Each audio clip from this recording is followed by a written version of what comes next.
স্ত্রী স্বামীকে দেখে পালিয়ে যাবে, বন্ধু বন্ধুরে চিনবে না, পীর সাহেব মুরিদরে চিনবে না, মুরিদ পীর সাহেবরে চিনবে না, দলের কর্মী তার নেতারা চিনবে না, নেতা তার কর্মীরা চিনবে না। বন্ধু বন্ধুরে দেখে পালাবে। কঠিন মুহূর্তে সূর্যটা মাথার কাছে চলে আসবে, জমিনটা তামার জমিন হবে। আজকের জমিনের মতো নয়।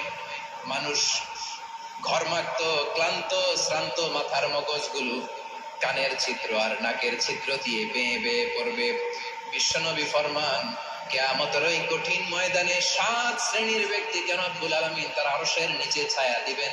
তার মধ্যে প্রথম শ্রেণীর ব্যক্তি হলো ইমামুন আদিল, যে ইনসাফের সাথে বিচার করে, যে জাস্টিস সমাজে সার্ভ করে, যে সুশাসন নিশ্চিত করে, ওই ইমামুন আদিল। আদিল শব্দটা বুঝছেন না? ইন্নাল্লাহ ইয়া'মুরু বিল আদল। পাইছেন? আদিল। 7 শ্রেণীর ব্যক্তিকে আল্লাহ তাআলা সুশীতল আরশের নিচে ছায়া দিবেন, যেদিন তার দেয়া ছায়া ছাড়া কোনো ছায়া থাকবে না। এর প্রথম হচ্ছে ইমামুন আদিল, ন্যায়পরায়ণ শাসক। চিল্লায় বলেন সুবহানাল্লাহ।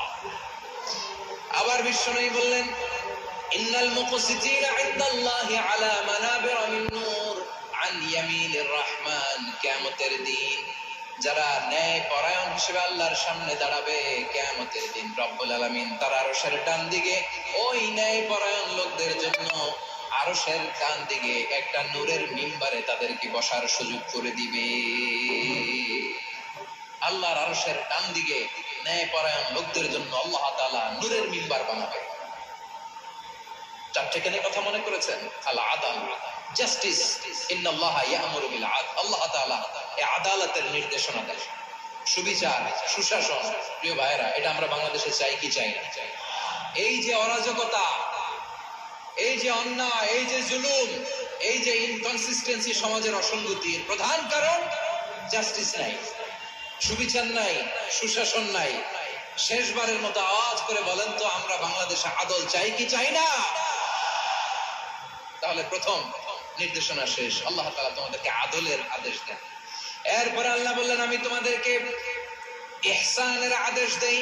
ইন্নাল্লাহা ইয়া'মুরু বিল আদলি ওয়াল ইহসান।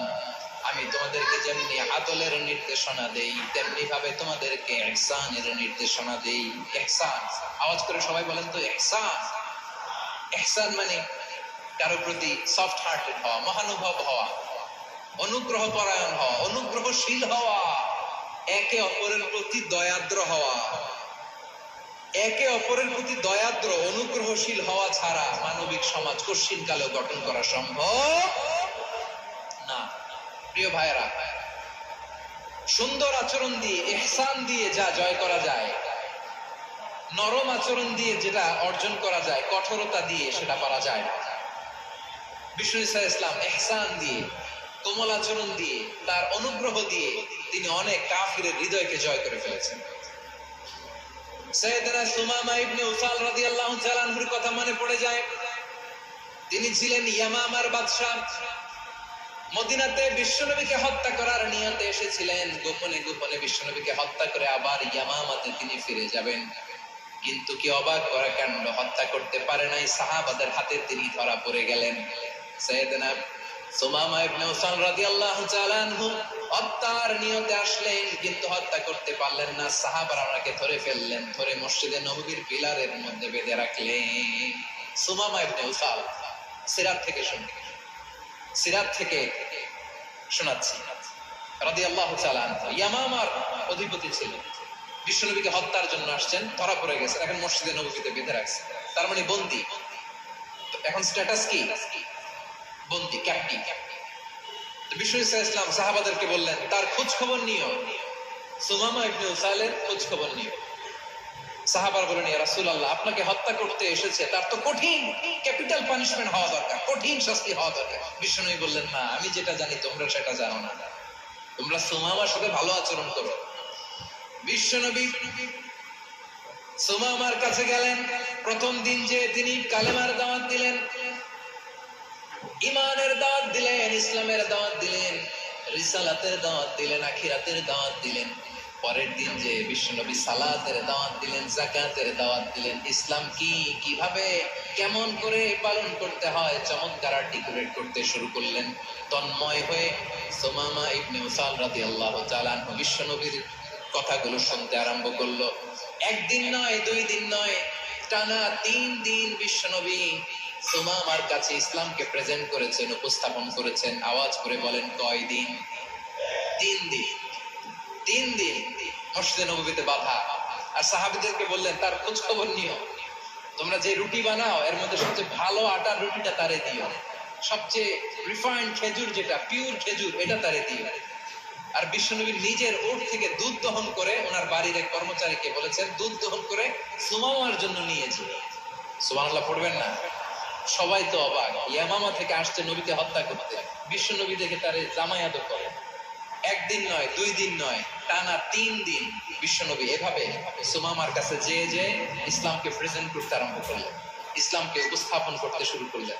আর তাকে চমৎকার এন্টারটেইনমেন্ট, আপ্যায়ন দিতে আরম্ভ করলেন। টানা 3 দিন যখন ইসলামের দ্য বিউটিজ অফ ইসলাম, ইসলামের সুমহান বাণী, সৌন্দর্য তার কাছে উপস্থাপন শেষ, তাকে আপ্যায়ন শেষ, বিশ্বনবী বললেন সাহাবাদেরকে, যাও এবার সুমামার হাতের পায়ের রশি দুটো খুলে দাও। সাহাবারা তর্ক জুড়ে দিলেন, লা ইয়া রাসূলুল্লাহ, এটা করবেন না তো, ভয়ঙ্কর ভয়ঙ্কর খুনি, কি জানি কি হয়ে যায়। বিশ্বনবী বললেন, না, তার হাতে পায়ের রশিগুলো খুলে দাও। সাহাবারা বিশ্বনবীর কথা মতো তার হাতে পায়ের রশিগুলো খুলে দিল। সুমামা মুহূর্তের মধ্যে মসজিদে নববী থেকে বের হয়, ইয়ামামায় ফিরে না যে মসজিদে নববীর পাশে একটা খেজুর বাগান ছিল, সেখানে চলে গেলেন। সেখানে একটা ছোট্ট কুয়া ছিল, কুয়ার পানি দিয়ে তিনি গোসল করলেন। সুবহানাল্লাহ পড়েন। কুয়ার পানি দিয়ে গোসল করে মসজিদে নববীর সামনে এসে বিশ্বনবী এবং সাহাবাদের সামনে দাঁড়িয়ে সাব্বাবা উঁচু করে বললেন, আশহাদু আল্লা ইলাহা ইল্লাল্লাহ ওয়া আশহাদু আন্না মুহাম্মাদান আবদুহু ওয়া রাসূলুহু। আমি সাক্ষ্য দিচ্ছি আল্লাহ ছাড়া কোনো ইলাহ নাই, আর মুহাম্মদ আল্লাহ তাআলার প্রেরিত বান্দা এবং রাসূল। প্রিয় ভাইরা, ইহসান দিয়ে যা জয় করা যায়, কঠোরতা দিয়ে সেটা কঠিনকালেও জয় করা যায় না। আওয়াজ করে বলেন ঠিক কি না? এবার সুমামা দাঁড়িয়ে বলে, ওগো নবী, আমি তো কালিমা পড়ে মুসলমান হয়ে গেলাম, এবার শোনেন, এই মুহূর্তের আগে আপনার চেহারার চাইতে নিকৃষ্ট কোন চেহারা আমার কাছে ছিল না, কিন্তু শাহাদা পাঠ করার পরে আপনার চেহারার চাইতে উত্তম শ্রেষ্ঠ কোন চেহারা আমার কাছে আর নাই। ও নবী, আজকের দিনের আগে ইসলাম ধর্মের চেয়ে নিকৃষ্ট অপছন্দনীয় কোন ধর্ম আমার কাছে ছিল না, কিন্তু এই মুহূর্ত থেকে ইসলামের চেয়ে সেরা শ্রেষ্ঠ পছন্দনীয় কোন ধর্ম আমার কাছে নাই। নবী গো, আজকের দিনের আগে মদিনার চাইতে অপছন্দনীয় নিকৃষ্ট কোন শহর আমার কাছে ছিল না, কিন্তু এই মুহূর্তের পর থেকে মদিনার চাইতে কোন শ্রেষ্ঠ শহর আমার জানা নাই। সে ছিল গমের বড় ডিলার, গম বেচত। কি বেচত? তার গম কিনে মক্কার লোকেরা রুটি খাইতো। সে ঘোষণা দিল, আজকে থেকে মক্কাবাসীদের জন্য সব গম আমি হারাম করে দিলাম, মক্কাবাসী এখন না খেয়ে মরে। সুবহানাল্লাহ পড়বেন না? মক্কাবাসী বিশ্বনবীর কাছে আসলেন, এসে বললেন, মুহাম্মদ, আমরা তো তোমার ভাই, তোমার চাচা, তোমার ভাতিজা, তোমার আত্মীয়, তুমি সুমামারে বলো সে যেন আবার গমের সাপ্লাই মক্কার জন্য অনুমতি দিয়ে দেয়। বিশ্বনবীর অনুমতি ক্রমে সুমামা আবার মক্কাতে গম পাঠাতে শুরু করলো। পড়েন সুবহানাল্লাহ। ইহসান, ইহসান দিয়ে আপনি যেটা জয় করতে পারবেন, you can win the heart of your enemies. ইহসান দিয়ে আপনি আপনার শত্রুর হৃদয়কে জয় করতে পারবেন। এজন্য আল্লাহ বললেন, ওয়া আনফিকু ফি সাবিলিল্লাহি ওয়া লা তুলকু বিআইদিকুম ইলা তাহলুকা ওয়া আহসিনু ইন্নাল্লাহা ইউহিব্বুল মুহসিনিন। তোমরা আল্লাহর রাস্তায় দান করবে আর নিজেরা নিজেদেরকে ধ্বংসের হাতে ঠেলে দিও না। তোমরা একে অপরের প্রতি ইহসান করবে, কারণ ইহসানকারীদেরকে আল্লাহ বড় ভালোবাসে।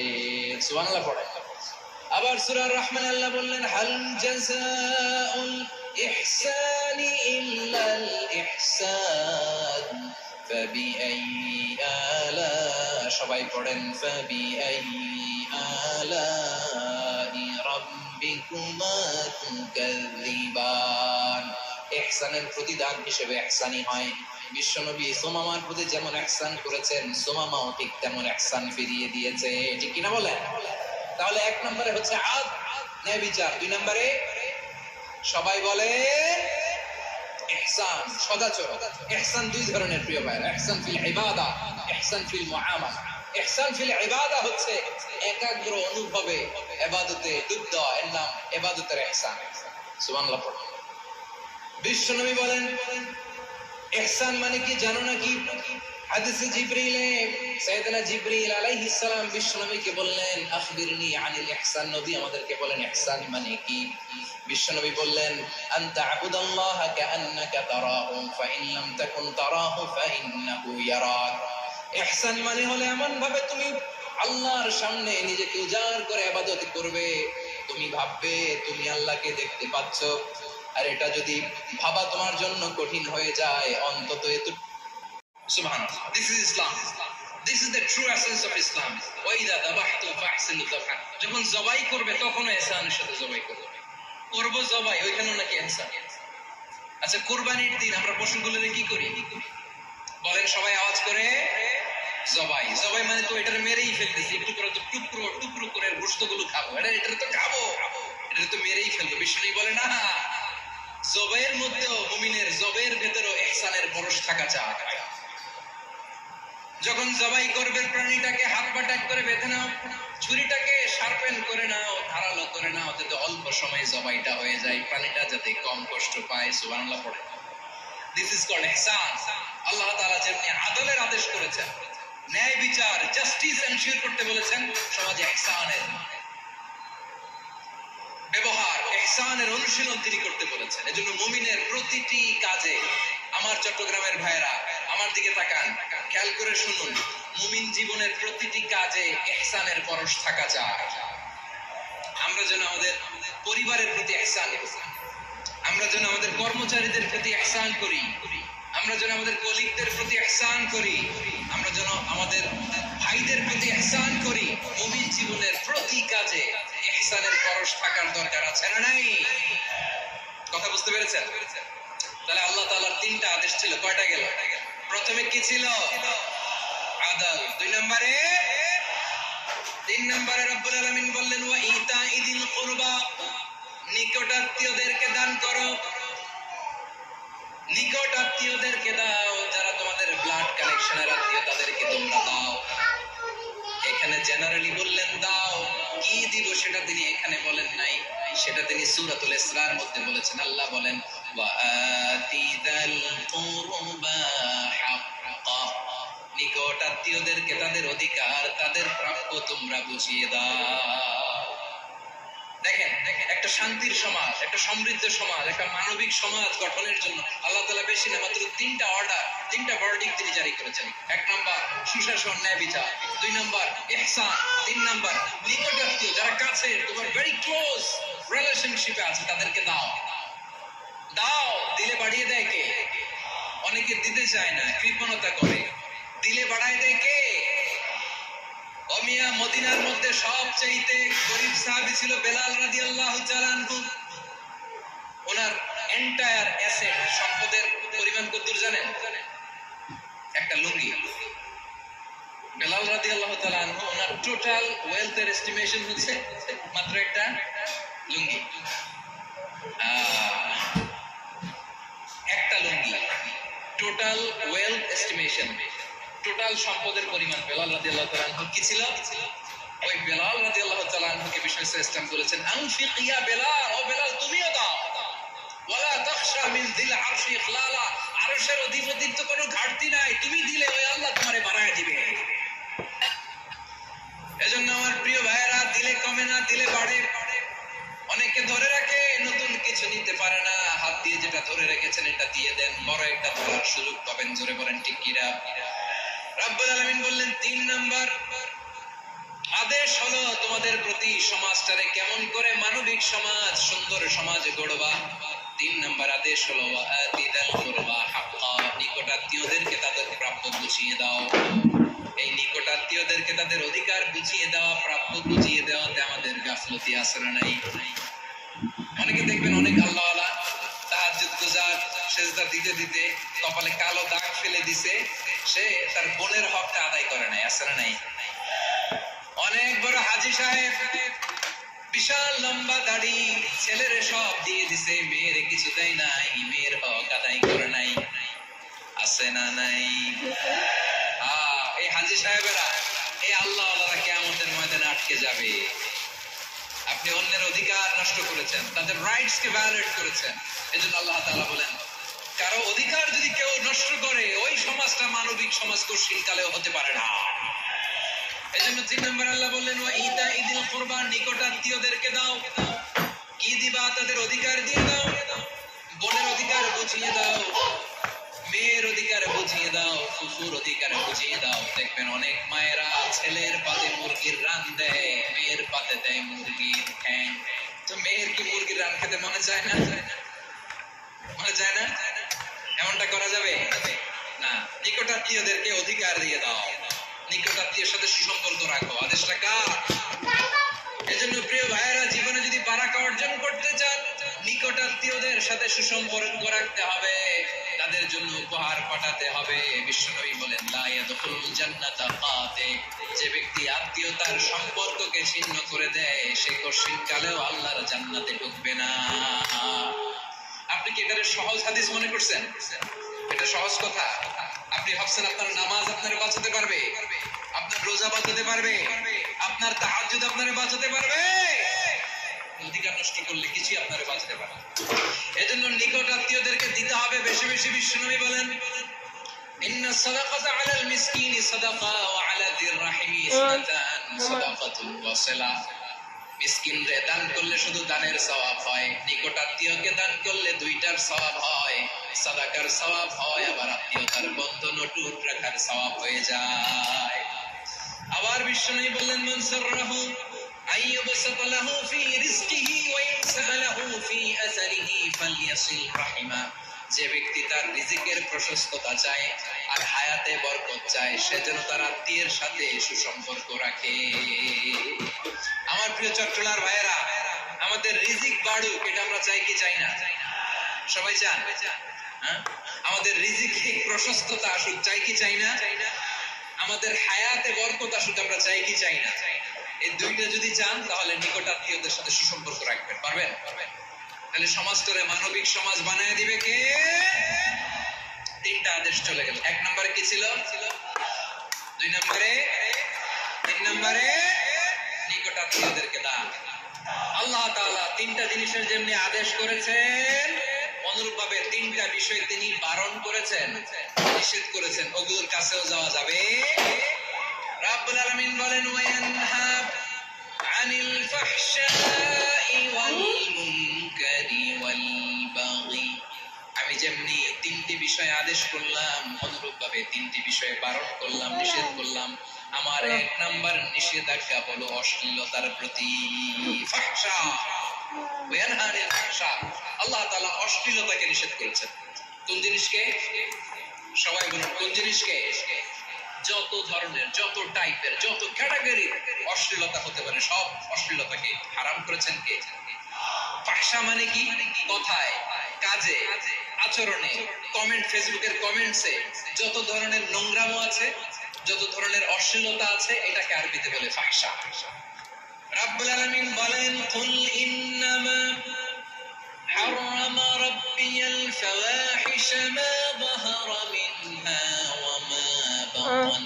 ও নবী, আপনি বলে দেন, আমার রব প্রকাশ্য, অপ্রকাশ্য, স্পষ্ট কিংবা অস্পষ্ট, দৃশ্যমান কিংবা অদৃশ্যমান সব অশ্লীলতাকে হারাম করেছেন। সব ধরনের অশ্লীলতা হারাম। আল্লাহ তাআলা আমাদেরকে অশ্লীলতা থেকে বাঁচান। এবার বলেন, আমাদের সমাজে অশ্লীলতা আছে না নাই? অশ্লীলতা নানা ভাবে, নানা নামে, নানা মোড়কে আমাদের সমাজে আছে না নাই?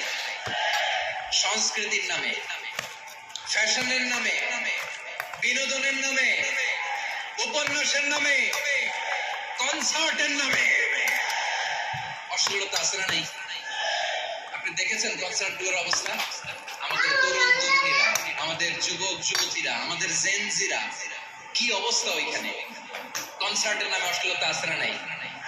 ছেলে মেয়ে একে অপরকে জড়ায় ধরতেছে, একে অপরকে চুমু খাচ্ছে প্রকাশ্যে দিবালোকে গণমানুষের সামনে। আল্লাহ তাআলা এই অশ্লীলতা থেকে আমাদেরকে বেঁচে থাকতে বলেছেন। রূপালী জগতের নামে অশ্লীলতা আছে না নাই? এই টার্মটা আপনারা জানেন না? রূপালী জগৎ কি জগৎ? আসলে কি রূপালী জগৎ না অন্ধকার জগৎ? আমার বোনেরা, আপনাদেরকে যে কি বলে তারা বুঝায়, রূপালী জগৎ শুনেই আপনি বরকে যাবেন না। রূপালী জগতে যে নারী যত বেশি উলঙ্গ সে নাকি তত বেশি সাহসী। জানেন? বলে এটা একটা সাহসী নারী, খুব সাহসী পদক্ষেপ তার। যত বেশি শরীর থেকে কাপড় নামাতে পারবে, যত বেশি বস্ত্রহীন হয়ে নিজেকে প্রেজেন্ট করতে পারবে, সে নাকি তত বেশি সাহসী। আমার চট্টগ্রাম ভাইরা, শয়তানের প্রথম এজেন্ডা ছিল বনি আদমকে বস্ত্রহীন করা। সে আদম এবং হাওয়া আলাইহিস সালামকে নিষিদ্ধ গাছের ফল খাইয়ে তাদেরকে বস্ত্রহীন করেছে। এই জামিনেও সে আমাদেরকে বস্ত্রহীন করতে চাইবে। এই রূপালী জগতের নামে তারা এটা করে। আমার প্রিয় বোনেরা, আপনি জানেন না আপনার দাম কত? ওরা আপনাদেরকে বিজ্ঞাপনের সস্তা পণ্য বানাতে চায়। ওরা আপনাদেরকে ওদের ভোগের লিপসার টুলস বানাতে চায়। ওরা আপনাদেরকে দিয়ে ওদের খায়েশ পূরণ করতে চায়। এটা আপনাদের জন্য মোটেও ডিগনিটি নয়, এটা আপনাদের জন্য সম্মান নয়। আপনার সম্মান শালীনতায়, আপনার সম্মান হেজাবে, আপনার সম্মান ভদ্রতায়, আপনার সম্মান আপনার ডিসেন্ট পোশাকে। পোশাক বলে দেয় এই নারীটা ভদ্র না অভদ্র। পোশাক বলে দেয় এই মেয়েটা কোন ঘরের মেয়ে। আপনি জানেন না? আপনারা সস্তা পণ্য বানায়, ভোগের পণ্য, বিলবোর্ডে আপনাকে উলঙ্গ করে উপস্থাপন করে। এই অশ্লীলতার সাথে ইসলামের কোন সম্পর্ক। এজন্য আল্লাহ বলেন, আমি অশ্লীলতাকে হারাম করেছি। অশ্লীলতাকে হারাম করার প্রথম কারণ হলো এর মাধ্যমে মানবতাকে অপমানিত করা হয়। কারণ মানুষের সম্মান মানুষের পোশাকে। মানুষ যখন পোশাকহীন হয়ে যায়, বস্ত্রহীন হয়ে যায়, তার সম্মান কমে যায়। ঠিক কিনা? অশ্লীলতাকে হারাম করার প্রথম কারণ হচ্ছে মানুষ মানুষকে অপমান করে। একটা নারী, সে তো সম্মানিত। নারী যে কত সম্মানিত, নারীরা এটা বুঝেই নেই।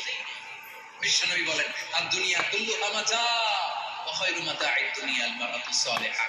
আমার বোনেরা, 5টা প্যান্ডেলে আপনারা এলইডিতে আমার আলোচনা শুনছেন, আমি জানি। আপনাদের এই গর্ভ যে কত দামি আপনি জানেন না। আপনার পেট থেকেই আসবে আগামী দিনের সালাহুদ্দিন আল আইয়ুবী। আপনার পেট থেকেই আসবে অনাগত দিনের ইমাম মাহদী আল মুনতাদা। আপনার পেট থেকেই আসবে অনাগত দিনের ফয়সাল, ওয়াসিম, মুগ্ধ, আবু সাইদের মতো বীর যোদ্ধা। আমার প্রিয় বোনেরা, আমার প্রিয় বোনেরা, বিশ্বনবীর কথার ওজন খেয়াল করেন। আর দুনিয়া কুল্লুহা মাতা ওয়া খায়রু মাতা'আদ দুনিয়া আল মারআতুস সালিহা। দুনিয়ার সবকিছুই অ্যাসেট, এর মধ্যে সবচেয়ে দামি অ্যাসেট নেককার নারী। सुनो, एक बात बताओ, मेरे पास म्यूचुअल फंड्स भी है जिसमें रेगुलर SIPs होती हैं, स्टॉक्स। আপনার গর্ভ যে কত দামি আপনি জানেন না। নিজের সময়টাকে কাজে লাগান, কোরআন পড়েন, সুন্নাহ পড়েন। আপনার অনেক দায়িত্ব ঘরে। You are the MD of your family. একটা family is a very big institution. পরিবার একটা অনেক বড় প্রতিষ্ঠান। and you are the MD of your institution. আপনি এই পরিবারের MD, managing director of your family. এখানে আপনার কত দায়িত্ব। আপনি ছেলে মেয়েদেরকে তারবিয়া করবেন। আপনি আপনার স্বামীর জন্য ঘরটার জান্নাতের নীর বানাবেন। আপনার জন্য জান্নাতের ডুপ্লেক্স বাড়ি ওইখানে তৈরি করে রাখবে কে? আপনি যে কত দামি আপনি জানেন না। নারীদেরকে আল্লাহ বানিয়েছেন উচ্চতর করে, নিম্নতর নয়। নারীদেরকে ছোট্ট জিনিস দিলে এটার বড় করে দেয়। নারীদেরকে ভ্রূণ দিলে, শুক্রাণু দিলে নারী এটারে বাচ্চা হিসেবে উপহার দেয়। ঠিক কিনা? বিয়ের মাধ্যমে স্বামী যখন তার শুক্রাণু তার স্ত্রীকে উপহার দেয়, স্ত্রী রিটার্নে কি উপহার দেয়? ফুল ফর্ম বেবি, মানব সন্তান। দেখছেন, আপনি দিলেন একটু, উনি দিছে বিশাল। আপনি যদি নারীকে বাজার এনে দেন, নারী এটাকে সুস্বাদু খাবারে রূপান্তর করে দেয়। আপনি তাকে একটা মুচকি হাসি দিয়ে দেন, সে তার কলিজা দিয়ে দেয়। কিন্তু যদি আপনি তার মনে কষ্ট দেন, সে আপনার জীবনকে জাহান্নাম বানায়া দেয়। নারীর মন বুঝতে পারলে নেয়ামত, বুঝতে না পারলে কিয়ামত। আমার প্রিয় বোনেরা, আপনি যে কত দামি আপনি জানেন না, অনেক দামি আপনি। আপনাদেরকে যেন ভোগের সস্তা পণ্য বানাতে না পারে, আপনাদেরকে সচেতন থাকতে হবে। তাহলে কেন আল্লাহ তাআলা এই ফাহশা অশ্লীলতাকে হারাম করলেন? এক নাম্বার, এতে হিউম্যান ডিগনিটি কমে। দুই নাম্বার, এতে মানুষের অধিকার নষ্ট হয়। আপনি বিয়ে করেছেন, এরে পরকিয়া করেন, ওর সাথে এরকম আছে না নাই? স্ত্রীর অধিকার নষ্ট হচ্ছে। আপনি বিবাহ সম্পর্কে আবদ্ধ হয়েছেন তার সাথে, আপনি পরকিয়া করেন ওই ছেলের সাথে, আপনি আপনার হাজবেন্ডের সাথে বিক্রয় করেছেন। এজন্য আল্লাহ অশ্লীলতাকে হারাম করেছেন। অশ্লীলতাকে হারাম করার আরেকটা কারণ হচ্ছে আল্লাহ তাআলা এই হিউম্যান জেনারেশনকে এটাকে প্রিজার্ভ করতে চায়। হিফজুন নাসল, এটা মাকাসিদুশ শরিয়ার অনেক গুরুত্বপূর্ণ একটা মাকাসিদ, অনেক গুরুত্বপূর্ণ। আপনার নাসল, আপনার জেনারেশনকে সংরক্ষণ করা। এই যে আসতেছে ফেব্রুয়ারি, কত ফেব্রুয়ারি জানো? এটা কি বিশ্ব ভালোবাসা দিবস? হ্যাঁ, কি দিবস? এই বিশ্ব ভালোবাসা দিবসের সাথে মুসলমানদের কোন সম্পর্ক নাই। আমার প্রিয় ভাইরা, এই যে আপনি অবৈধ সম্পর্কে জড়ালেন, কেন আল্লাহ অশ্লীলতাকে হারাম করেছে দেখেন। বলতেছিলাম যে এটা আপনার নাসল, আপনার জেনারেশন, আপনার লিনিয়েজ, আপনার বংশকে প্রিজার্ভ করা। কে কার বাবা, কে কার মা, বাবা মা জানা, প্রজন্মকে প্রিজার্ভ করা, এটা ইসলাম ওয়াজিব করে দিয়েছে। এই যে অবৈধ সম্পর্কের কারণে, বিশ্ব বেহায়া দিবসের কারণে, এগুলোর আউটকাম, আউটপুট হিসেবে মাঝে মাঝে ঢাকা মেডিকেলের ডাস্টবিনে নবজাতকের বাচ্চার কান্নার আওয়াজ শুনতে পাওয়া যায়। চট্টগ্রাম মেডিকেলের ডাস্টবিনে নবজাতকের কান্না শুনতে পাওয়া যায়। বীর চট্টলার মুসলমানেরা বুঝতে পারলে আওয়াজ করে বলেন, এই যে চট্টগ্রাম মেডিকেলে যে নবজাতকটা পাওয়া গেল, ওর বাবাকে আমাকে বলেন, ওর মাকে, ও কোন ফ্যামিলির সন্তান কেউ জানে? আপনি হিউম্যান ডিগনিটিকে অপমান করেছেন না? আপনি তার ভবিষ্যৎকে অন্ধকার করেছেন না? আপনি তার লিনিয়েজকে প্রশ্নবিদ্ধ করে দিয়েছেন না? এই জন্য আল্লাহ তাআলা অশ্লীলতাকে আমাদের জন্য হারাম করে দিয়েছেন। পড়েন সুবহানাল্লাহ। এই জন্য রাব্বুল আলামিন বলেন, কুল ইন্নামা হারামা রাব্বিয়াল ফাওয়াহিশা মা যাহারা মিনহা ওয়া মা বাতান। প্রকাশ্য সব অশ্লীলতাকে হারাম ঘোষণা করে দিয়েছে কে? আবার দুনিয়ার বুকে যারা অশ্লীলতার প্রসার করে তাদের জন্য শাস্তি মজুদ রেখেছে কে? রাব্বুল আলামিন বলেন, ইন্নাল্লাযীনা ইউহিব্বুনা আন তাশিআল ফাহিশাতু ফিল্লাযীনা আমানু লাহুম আযাবুন আলীমুন ফিদ দুনিয়া ওয়াল আখিরাতি ওয়াল্লাহু ইয়া'লামু ওয়া আনতুম লা তা'লামুন। নিশ্চয়ই যারা বিশ্বাসীদের মাঝে অশ্লীলতার প্রচার প্রসার করতে চায় তাদের জন্য আমি মর্মন্তুদ শাস্তি প্রস্তুত করে রেখেছি। দুনিয়াতেও রেখেছি, আখিরাতেও রেখেছি। ঘোষণা টাকা যারা এই নাটকের নামে, সিনেমার নামে, রূপালী জগতের নামে, মুভির নামে, ওটিটি প্ল্যাটফর্মের নামে আমার সমাজে অশ্লীলতা ছড়াতে চায় তাদের জন্য কঠিন মর্মন্তুদ শাস্তি মজুদ রেখে দিয়েছে কে? ও আমার বোনেরা, এখনো আপনি জাগবেন না? এখনো আপনার চিন্তার দুয়ারে এখনো নাড়া পড়ে নাই? ওরা আপনাকে উলঙ্গ বানাতে চায়, ওরা আপনাকে আইটেম গার্ল বানাতে চায়।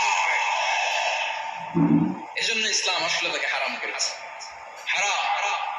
ইসলাম বলেছে যোজন যোজন দূরে থাকো। ওরা বলে না, কাছে আসো, কাছে আসার গল্প, ক্লোজ আপ ওয়ান, কাছে আসার গল্প আছে না নাই? তাহলে অশ্লীলতার সাথে আমাদের কোনো সম্পর্ক? সবাই বলতে পারেননি, আওয়াজ করে বলুন, অশ্লীলতার সাথে আমাদের কোনো সম্পর্ক? আমরা এই সমস্ত ক্লোজ আপ ওয়ান, কাছে আসার গল্পের প্রোগ্রামে যাব? আমরা কোন ধরনের অশ্লীল কন্টেন্ট সোশ্যাল মিডিয়ায়, টিভিতে দেখব?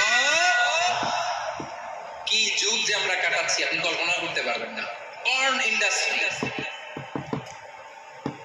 নারী পুরুষের বস্ত্রহীন যুগল দৃশ্য, এটাকে দিয়ে ওরা কোটি ডলারের ইন্ডাস্ট্রি বানিয়েছে।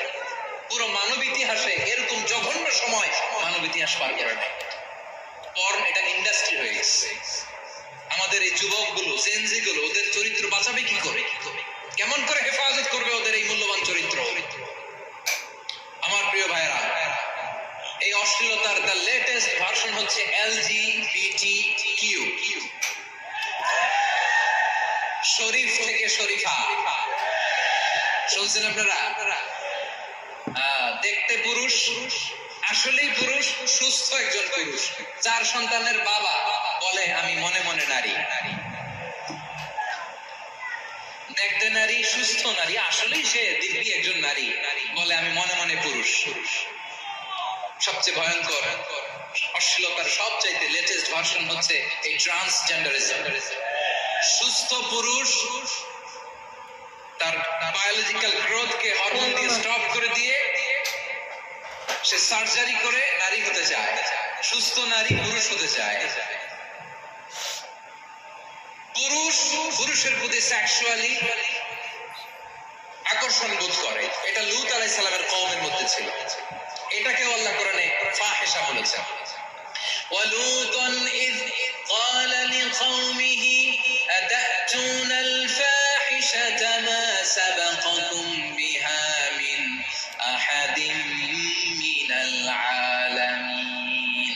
লূত আলাইহিস সালাম বললেন, তোমরা কি এমন এক অশ্লীল কার্যক্রমে ডুব দিলে নাকি যেটা গোটা বিশ্বের কেউ কখনো করে নাই, তোমরাই প্রথম করেছো। পড়েন নাউযুবিল্লাহ।